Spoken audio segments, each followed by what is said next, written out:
Concept number 2 جو ہے وہ ہم نے یہ دیکھنا ہے کہ نفاق دو طرح کے ہیں، ٹھیک ہے، ایک ہے شعوری نفاق اور ایک ہے غیر شعوری نفاق، اور دونوں کا ذکر قرآن مجید میں موجود ہے۔ جیسے ہم دیکھتے ہیں کہ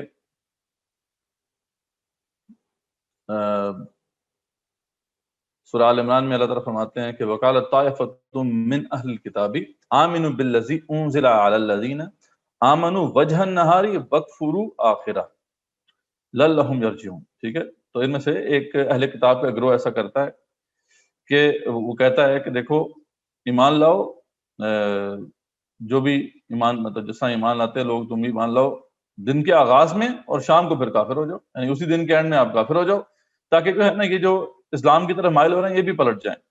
یہ یہودی علماء کا کام تھا، جو یہودی علماء تھے وہ اس طرح کی ٹیکنیکس کیا کرتے تھے تاکہ مسلمانوں کو گمراہ کریں۔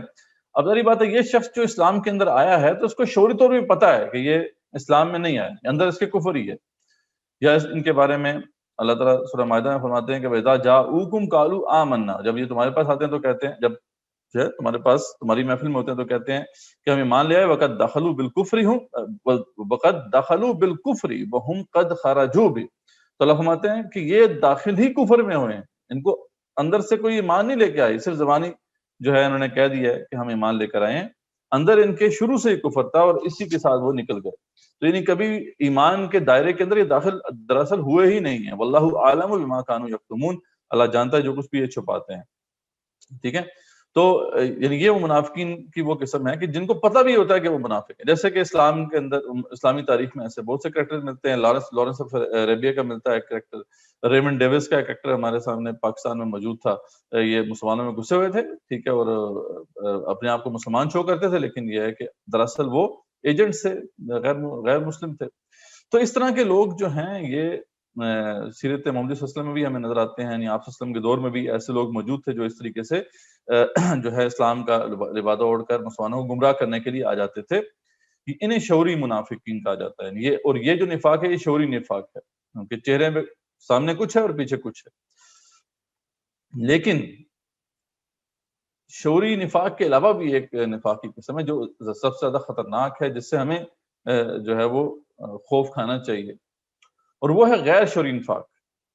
یعنی ایک شخص جو ہے بہیو تو وہ ایسے ہی کر رہا ہے، دیکھیں یہ جو شعوری منافق ہے وہ بھی تو ایسے ہی کر رہا ہوگا نا، جب مسلمانوں کے ساتھ ہوگا تو وہ اپنے آپ کو مسلمان شو کرنے کی کوشش کرے گا، بلکہ ایسے لوگ جو ہوتے ہیں وہ تو باقاعدہ مطلب نمازیں بھی پڑھتے ہیں، روزے بھی رکھتے ہیں، اپنا ظاہر تو یہ شو کرتے ہیں کہ بڑے وہ نیک و متقی ہیں، لیکن وہ تو کیونکہ جان بوجھ کے ایسا کر رہے ہیں۔ یہ جو غیر شعوری منافقین ہوتے ہیں ان کو پتہ نہیں ہوتا کہ یہ ان کی روش ویسی ہی ہوتی ہے، یہ مطلب ان کا کردار ویسے ہی ہوتا ہے، لیکن ان کو یہ سمجھ نہیں آتی، ان کو یہ پتہ نہیں ہوتا کہ وہ بیسیکلی منافق ہیں، بلکہ وہ اپنے آپ کو پکے مومن سمجھ رہے ہوتے ہیں۔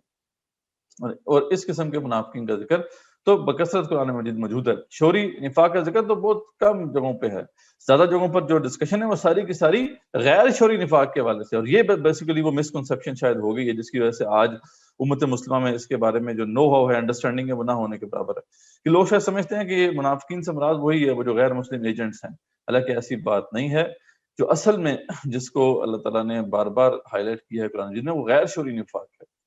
سورہ بقرہ میں اللہ فرماتے ہیں، جو میں نے آیت آپ کے سامنے تلاوت بھی کی، وَمِنَ النَّاسِ مَن يَقُولُ آمَنَّا بِاللَّهِ وَبِالْيَوْمِ الْآخِرِ، لوگوں میں سے ایسے بھی ہیں جو کہتے تو ہیں کہ ہم اللہ اور آخرت پر ایمان لائے، وَمَا هُم بِمُؤْمِنِينَ، حالانکہ وہ ایمان نہیں لائے، يُخَادِعُونَ اللَّهَ وَالَّذِينَ آمَنُوا، وہ جو ہے اللہ تعالیٰ کو بھی دھوکہ دیتے ہیں، اہل ایمان کو بھی دھوکہ دیتے ہیں، وَمَا يَخْدَعُونَ إِلَّا أَنفُسَهُمْ، لیکن یہ اپنے آپ کو ہی دھوکہ دے رہے ہیں دراصل، وَمَا يَشْعُرُونَ، لیکن ان کو شعور نہیں ہے، ان کو نہیں پتا کہ یہ ان کا بیہیویئر اس طریقے سے ہے۔ جیسے کہ سورہ نساء میں اللہ فرماتے ہیں کہ الذین آمنوا ثم کفروا ثم آمنوا ثم کفروا، اب یہ وہ بات کلیئر ہو جائے گی آپ کے سامنے جو ہم نے نفاق کا اصطلاحی مفہوم سمجھا تھا۔ وہ ہم نے کیا بات کی تھی؟ وہاں ہم نے کہا تھا کہ دیکھیں یہ شخص ہوتا ہے جس کی شخصیت کے دو رخ ہوتے ہیں، ایک ایمان کی طرف اور ایک کفر کی طرف۔ تو اس آیت سے بالکل واشکاف الفاظ میں یعنی یہ آیت جو ہے ایکسپلین کر دیتی ہے یہ سارا ماجرا۔ تو اللہ فرماتے ہیں الذین آمنوا ثم کفروا، یہ جو لوگ ہیں ایمان لائے پھر کفر کیا، ثم آمنوا ثم کفروا، پھر ایمان لائے پھر کفر کیا، ثم ازدادوا کفرا، اور پھر یہ کفر میں بڑھتے گئے، لم یکن اللہ لیغفر لهم ولا لیہدیہم سبیلا، تو اللہ تعالیٰ ان کو کبھی نہیں بخشے گا اور نہ ہی ان کو سیدھے راستے کی طرف ہدایت دے گا۔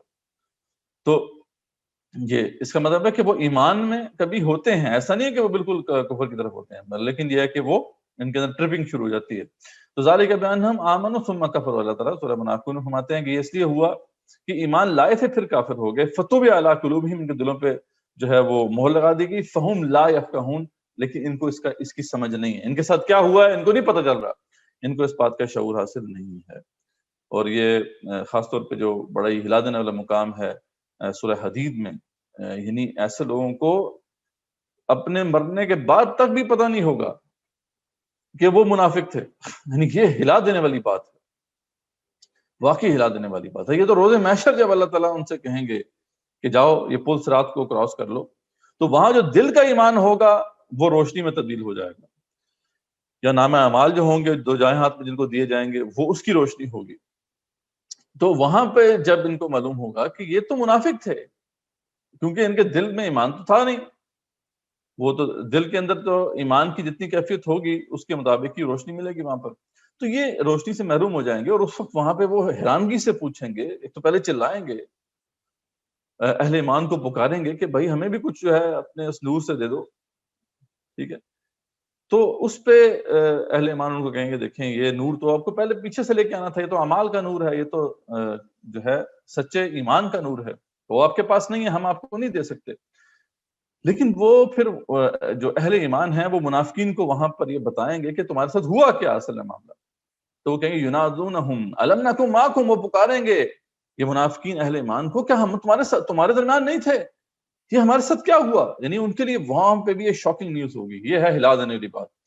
غیر شعوری جو نفاق ہے اس کی جو ہلا دینے والی بات یہ ہے، جس کو لگ جائے یہ مرض اس کو پتہ ہی نہیں چلتا، اس کو احساس ہی نہیں ہوتا کہ وہ منافق ہو گئے. اس کو سمجھیں، اس کو آگے بھی انشاءاللہ اس کو مزید ہم دیکھتے ہیں. تو یہ بڑی ہی ایک اہم آیت ہے کہ اہل ایمان پھر ان کو بتائیں کہ ہاں مسئلہ تو یہ ٹھیک ہے، آپ ہمارے ساتھ ہی تھے. قالوا بلا ولکنکم فتنتم انفسکم، لیکن تم نے اپنے آپ کو آزمائش میں ڈال رکھا تھا. اب اس کی تفصیل بہت ہے کہ ایک ہے آزمائش پڑ جانا اللہ کی طرف سے، ایک ہے اپنے آپ کو خود ہی آزمائش میں ڈال لینا. یعنی فراغت بھی ہے، مال بھی ہے، سب کچھ ہے، لیکن پھر بھی اس کے باوجود توفیق نہیں ہوتی کہ اللہ کے دین کے لیے انسان کھپائے اپنے آپ کو، اللہ کے دین کے تقاضوں کو پورا کرے. تو اپنے آپ کو وہ ذریعہ بات جو ایکسٹرا ٹائم ہوتا ہے یا ایکسٹرا اس کے پاس ریسورسز ہوتی ہیں، ایکسٹرا کیپیسٹی ہوتی ہے، اس کو کسی اور کام میں لگا دیتا ہے. تو اپنے آپ کو خود ہی آزمائش میں ڈال دیا، ٹھیک ہے. تو تم نے خود ہی اپنے آپ کو آزمائش میں ڈال رکھا. وَتَرَبَّصْتُمْ، اور انتظار کرتے رہے. یہ انتظار بہت ہی خطرناک جو ہے وہ گھاٹی ہے، جس میں جب انسان پھنس جائے تو پھر اس سے نکلتے نکلتے شاید عمریں بیت جاتی ہیں. آج نکل کر لیں گے، پرسوں کر لیں گے، یہ بات مزید انشاءاللہ آپ کو آج ہی لیکچر میں کلیئر ہو جائے گی.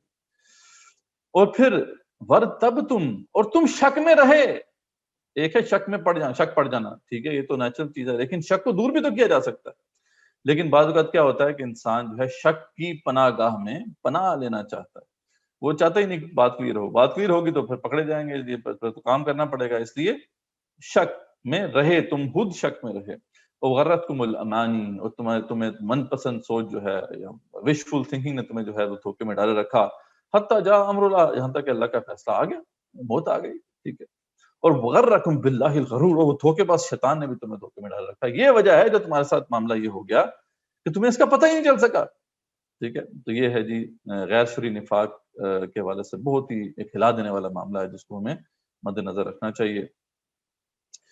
اور یہی وجہ ہے کہ پھر صحابہ کرام رضی اللہ عنہم اجمعین اس سے لرزاں رہتے تھے، اس سے خوفزدہ رہتے تھے. بخاری شریف میں جو کتاب الایمان ہے اس میں یہ بالکل آغاز میں یہ آ جاتا ہے باب، جس میں ایک تابعی ہیں ابن ابی ملیکہ، ٹھیک ہے، رحمۃ اللہ علیہ. ان کی 30 سے اوپر صحابہ سے ملاقات رہی. یہ خود فرماتے ہیں کہ میری 30 سے اوپر صحابہ سے میں ملا ہوں، اور ان میں سے ہر ایک کو اپنے اوپر نفاق کا ڈر لگا ہوا تھا. یعنی کوئی ایسا صحابی نہیں تھا جو کہ نفاق سے خدشے میں نہ ہو. اور میں کوئی یوں نہیں کہتا تھا کہ میرا ایمان جبرائیل اور میکائیل کے ایمان جیسا ہے، کوئی بڑھ کے نہیں مارتے تھے کہ جی ہمارا ایمان بہت مضبوط ہے، بلکہ وہ خوف زدہ رہتے تھے کہ کہیں نفاق کا مرض نہ لگ جائے. اس سے آپ امیجن کریں. اور پھر حسن بصری رحمۃ اللہ سے ایک قول امام بخاری نقل کیا ہے کہ نفاق سے وہی ڈرتا ہے جو ایماندار ہوتا ہے، اور اس سے نڈر وہی ہوتا ہے جو منافق ہے، ٹھیک ہے جی. تو یہ واقعی ایک جسے کہتے ہیں کہ اہم معاملہ ہے. پھر حنظلہ رضی اللہ عنہ سے ایک مروی ایک بڑی طویل روایت ہے صحیح مسلم میں کہ ایک دفعہ حنظلہ رضی اللہ عنہ جو تھے وہ صبح اپنے گھر سے نکلے اور کہتے جاتے تھے کہ نافق حنظلہ، حنظلہ منافق ہو گیا، حنظلہ منافق ہو گیا۔ ابو بکر صدیق ملے رضی اللہ عنہ راستے میں، انہوں نے پوچھا کہ حنظلہ کیا بات کر رہے ہیں آپ؟ انہوں نے کہا کہ میں جو رات میں آپ صلی اللہ علیہ وسلم کی محفل میں ایمان کی کیفیت تھی وہ محسوس نہیں کر رہا، تو میں منافق ہو گیا۔ یعنی ان کو ایمان میں ہلکی سی کمی یہ محسوس ہوئی کہ جیسے وہ مرض نفاق میں مبتلا ہو گئے، یعنی اتنا زیادہ حساس تھے صحابہ۔ اس پہ ابو بکر صدیق نے کہا کہ یہ حالت تو میری بھی ایسی ہے، تو آؤ جا کے رسول وسلم سے پوچھتے ہیں۔ تو یہ دونوں پھر آپ صلی اللہ علیہ وسلم کے پاس گئے، تو آپ صلی اللہ علیہ وسلم نے کہا کہ نہیں، ایسی بات نہیں کہ نفاق ہے، ایمان کی وہ کیفیت جو میری محفل میں تمہاری ہوتی ہے اگر مستقل ہو جائے تو پھر تو فرشتہ تمہارے مطلب جو ہے وہ سونے کی جگہوں پر آ کے تم سے مسافر کریں۔